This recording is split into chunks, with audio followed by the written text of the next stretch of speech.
El Evangelio según Marcos, capítulo 1. Esta es la buena noticia acerca de Jesús el Mesías, el Hijo de Dios. Comenzó tal como el profeta Isaías había escrito. Mira, envío a mi mensajero delante de ti, y él preparará tu camino.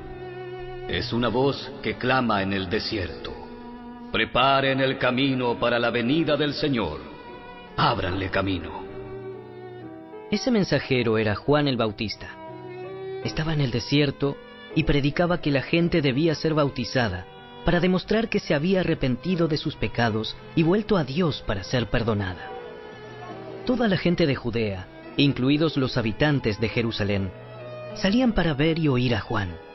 Y cuando confesaban sus pecados, él los bautizaba en el río Jordán. Juan usaba ropa tejida con pelo rústico de camello y llevaba puesto un cinturón de cuero alrededor de la cintura. Se alimentaba con langostas y miel silvestre.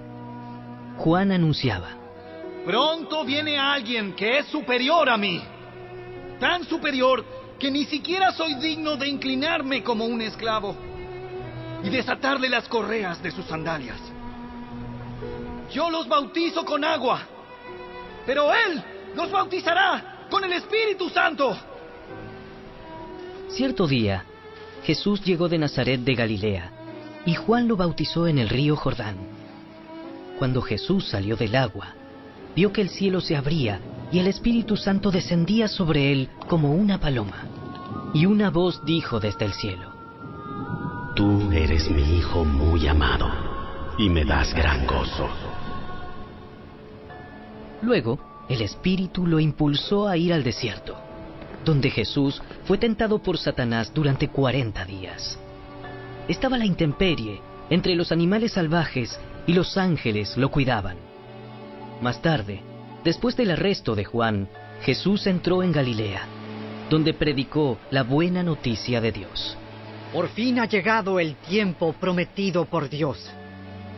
El reino de Dios está cerca. Arrepiéntanse de sus pecados y crean la buena noticia. Cierto día, mientras Jesús caminaba por la orilla del mar de Galilea, vio a Simón y a su hermano Andrés que echaban la red al agua, porque vivían de la pesca. Jesús los llamó. Vengan, síganme, y yo les enseñaré cómo pescar personas.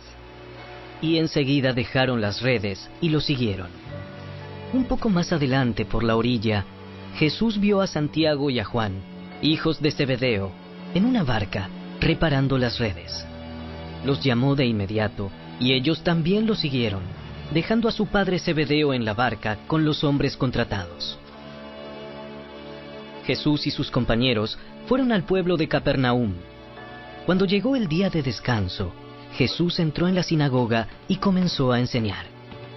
La gente quedó asombrada de su enseñanza, porque lo hacía con verdadera autoridad, algo completamente diferente de lo que hacían los maestros de la ley religiosa.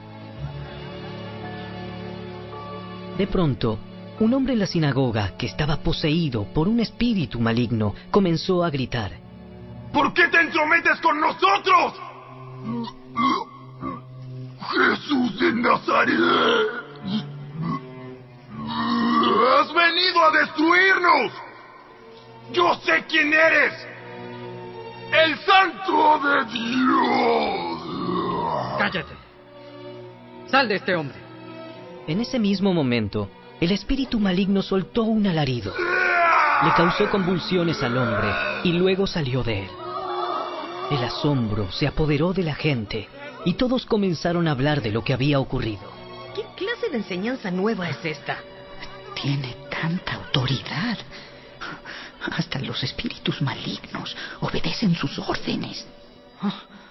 Las noticias acerca de Jesús corrieron velozmente por toda la región de Galilea. Después Jesús salió de la sinagoga con Santiago y Juan, y fueron a la casa de Simón y Andrés. Resulta que la suegra de Simón estaba enferma, en cama, con mucha fiebre. Se lo contaron a Jesús de inmediato. Él se acercó a la cama, la tomó de la mano y la ayudó a sentarse. Entonces la fiebre se fue, y ella les preparó una comida. Esa tarde, después de la puesta del sol, le llevaron a Jesús muchos enfermos y endemoniados. El pueblo entero se juntó en la puerta para mirar. Entonces Jesús sanó a mucha gente que padecía de diversas enfermedades y expulsó a muchos demonios. Pero como los demonios sabían quién era Él, no los dejó hablar. A la mañana siguiente, antes del amanecer, Jesús se levantó y fue a un lugar aislado para orar. Más tarde, Simón y los otros salieron a buscarlo. Cuando lo encontraron, le dijeron: Todos te están buscando. Jesús les respondió: Debemos seguir adelante e ir a otras ciudades, y en ellas también predicaré, porque para eso he venido. Así que recorrió toda la región de Galilea, predicando en las sinagogas y expulsando demonios. Un hombre con lepra se acercó, se arrodilló ante Jesús y le suplicó que lo sanara. Si tú quieres, puedes sanarme y dejarme limpio. Movido a compasión, Jesús extendió la mano y lo tocó. Sí, quiero. Queda sano. Al instante, la lepra desapareció y el hombre quedó sano. Entonces Jesús lo despidió con una firme advertencia: No se lo cuentes a nadie. En cambio, preséntate ante el sacerdote y deja que te examine. Lleva contigo la ofrenda que exige la ley de Moisés a los que son sanados de lepra. Esto será un testimonio público de que has quedado limpio. Pero el hombre hizo correr la voz, proclamando a todos lo que había sucedido. Como resultado, grandes multitudes pronto rodearon a Jesús, de modo que ya no pudo entrar abiertamente en ninguna ciudad. Tenía que quedarse en lugares apartados, pero aún así gente de todas partes seguía acudiendo a él.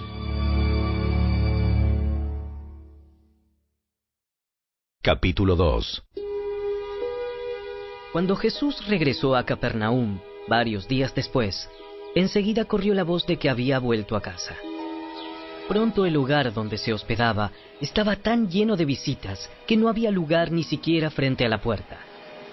Mientras él les predicaba la palabra de Dios, llegaron 4 hombres cargando a un paralítico en una camilla. Como no podían llevarlo hasta Jesús debido a la multitud, abrieron un agujero en el techo, encima de donde estaba Jesús. Luego bajaron al hombre en la camilla, justo delante de Jesús. Al ver la fe de ellos, Jesús le dijo al paralítico: Hijo mío, tus pecados son perdonados. Algunos de los maestros de la ley religiosa que estaban allí sentados pensaron: ¿Qué es lo que dice? Es una blasfemia. Solo Dios puede perdonar pecados. En ese mismo instante, Jesús supo lo que pensaban, así que les preguntó: ¿Por qué cuestionan eso en su corazón? ¿Qué es más fácil decirle al paralítico? ¿Tus pecados son perdonados? ¿O ponte de pie, toma tu camilla y camina? Así que les demostraré que el Hijo del Hombre tiene autoridad en la tierra para perdonar pecados. Entonces Jesús miró al paralítico y dijo: Ponte de pie, toma tu camilla y vete a tu casa. Y el hombre se levantó de un salto, tomó su camilla y salió caminando entre los espectadores que habían quedado atónitos. Todos estaban asombrados y alababan a Dios exclamando: ¡Jamás hemos visto algo así! Entonces Jesús salió de nuevo a la orilla del lago y enseñó a las multitudes que se acercaban a él. Mientras caminaba, vio a Leví, hijo de Alfeo, sentado en su cabina de cobrador de impuestos, y le dijo: Sígueme, y sé mi discípulo. Entonces Leví se levantó y lo siguió. Más tarde, Leví invitó a Jesús y a sus discípulos a una cena en su casa, junto con muchos cobradores de impuestos y otros pecadores de mala fama. Había mucha de esa clase de gente entre los seguidores de Jesús. Cuando los maestros de la ley religiosa, que eran fariseos, lo vieron comer con los cobradores de impuestos y otros pecadores, preguntaron a los discípulos: ¿Por qué come con semejante escoria? Cuando Jesús los oyó, les dijo: La gente sana no necesita médico. Los enfermos sí. No he venido a llamar a los que se creen justos, sino a los que saben que son pecadores. Cierta vez que los discípulos de Juan y los fariseos ayunaban, algunas personas se acercaron a Jesús y le preguntaron: ¿por qué tus discípulos no ayunan como lo hacen los discípulos de Juan y los fariseos? ¿Acaso los invitados de una boda ayunan mientras festejan con el novio? Por supuesto que no. No pueden ayunar mientras el novio está con ellos. Pero un día el novio será llevado y entonces sí ayunarán. Además, ¿a quién se le ocurriría remendar una prenda vieja con tela nueva? Pues el remiendo nuevo encogería y se desprendería de la tela vieja, lo cual dejaría una rotura aún mayor que la anterior. Y nadie pone vino nuevo en cueros viejos, pues el vino reventaría los cueros y tanto el vino como los cueros se echarían a perder. El vino nuevo necesita cueros nuevos. Cierto día de descanso, mientras Jesús caminaba por unos terrenos sembrados, sus discípulos comenzaron a arrancar espigas de grano para comer. Entonces los fariseos le dijeron a Jesús: Mira, ¿por qué tus discípulos violan la ley al cosechar granos en el día de descanso? ¿Acaso no han leído en las Escrituras lo que hizo David cuando él y sus compañeros tuvieron hambre? Entró en la casa de Dios en el tiempo que Abiatar era sumo sacerdote y violó la ley al comer los panes sagrados que solo a los sacerdotes se les permite comer, y también les dio una porción a sus compañeros. Después Jesús les dijo: el día de descanso se hizo para satisfacer las necesidades de la gente, y no para que la gente satisfaga los requisitos del día de descanso. Así que el Hijo del Hombre es Señor, incluso del día de descanso.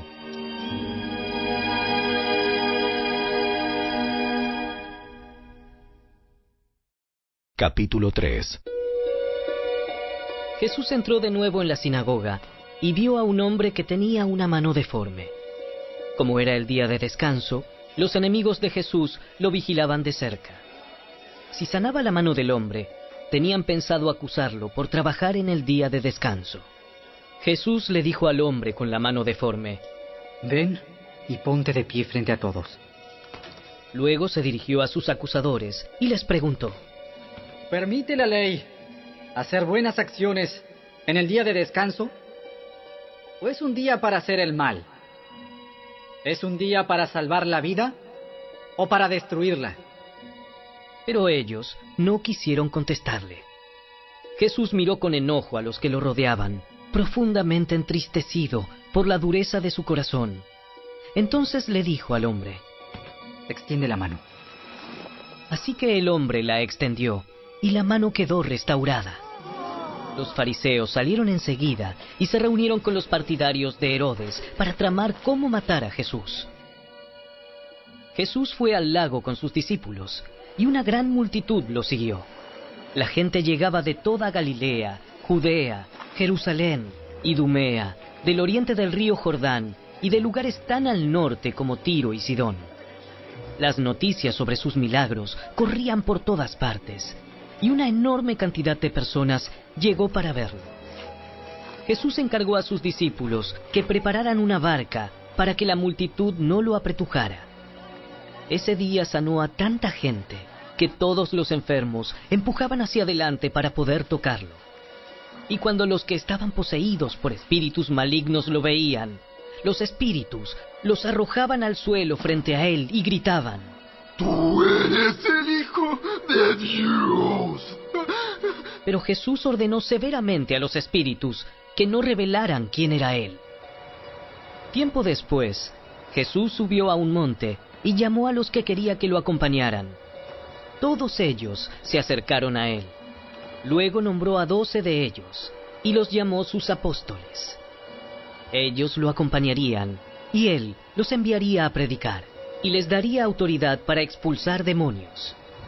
Estos son los 12 que escogió: Simón, a quien llamó Pedro; Santiago y Juan, los hijos de Zebedeo, a quienes Jesús apodó hijos del trueno; Andrés, Felipe, Bartolomé, Mateo, Tomás, Santiago, hijo de Alfeo, Tadeo, Simón, el celote, Judas Iscariote, quien después lo traicionó. Cierta vez, Jesús entró en una casa y las multitudes empezaron a juntarse nuevamente. Pronto, ni él ni sus discípulos encontraron un momento para comer. Cuando sus familiares oyeron lo que sucedía, intentaron llevárselo. Está fuera de sí. Pero los maestros de la ley religiosa que habían llegado de Jerusalén decían: ¡Ah, está poseído por Satanás, el príncipe de los demonios! De él recibe el poder para expulsar los demonios. Jesús los llamó para que se acercaran y respondió con una ilustración. ¿Cómo puede Satanás expulsar a Satanás? Un reino dividido por una guerra civil acabará destruido. De la misma manera, una familia dividida por peleas se desintegrará.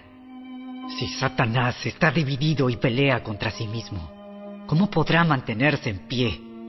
Nunca sobreviviría. Permítanme darles otra ilustración. ¿Quién tiene suficiente poder para entrar en la casa de un hombre fuerte y saquear sus bienes? Solo alguien aún más fuerte, alguien que pudiera atarlo y después saquear su casa. Les digo la verdad, cualquier pecado y blasfemia pueden ser perdonados. Pero todo el que blasfeme contra el Espíritu Santo jamás será perdonado. Este es un pecado que acarrea consecuencias eternas. Les dijo esto porque ellos decían: está poseído por un espíritu maligno. Luego la madre y los hermanos de Jesús vinieron a verlo. Se quedaron afuera y le mandaron a decir que saliera para hablar con ellos. Había una multitud sentada alrededor de Jesús y alguien dijo: Tu madre y tus hermanos están afuera y te llaman. Jesús respondió: ¿Quién es mi madre? ¿Quiénes son mis hermanos? Entonces miró a los que estaban a su alrededor y dijo: Miren, estos son mi madre y mis hermanos. Todo el que hace la voluntad de Dios es mi hermano y mi hermana y mi madre.